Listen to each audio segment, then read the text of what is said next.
மைத்ரேய முகூர்த்தம் அப்படிங்கிற ஒரு விஷயத்த பத்தி சொல்றாங்க. அப்படின்னா என்ன? உண்மையிலேயே அந்த முகூர்த்தத்துல கடன் அடைக்கிறதன் மூலமா நமக்கு அதற்கான வழிகள் கிடைக்குமா? அதாவதுமா, ஒரு மனிதனுடைய வாழ்க்கையில நாம தெரிஞ்சுக்கிட்ட வரையிலும் கடன் அப்படின்னா பணப்பிரச்சனையை மட்டும்தான் மக்கள் கடனா பார்க்குறாங்க. வேற எதையுமே அவர்கள் என்னவா பார்க்கலன்னா கடனாக பார்ப்பதில்லை.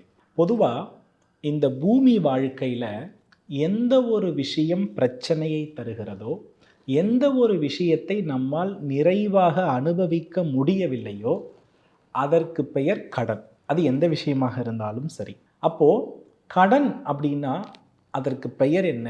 அதுக்கு பேரே கர்ம கடன் அப்படின்னு சொல்லுவாங்க. கர்மா அப்படின்னா அது நமக்கு செயலை குறிப்பது. அப்போ ஒருவருக்கு நல்ல வாக்குறுதியை நாம கொடுத்துவிட்டு அந்த வாக்குறுதியை நிறைவேற்றாத போது அது என்ன ஆகுதுன்னா கர்ம கடனாக மாறுகிறது. ஒருத்தரிடம் பொருள் வாங்கி அந்த பொருளை திரும்ப கொடுக்காத போது அது கர்ம கடனாக மாறுகிறது.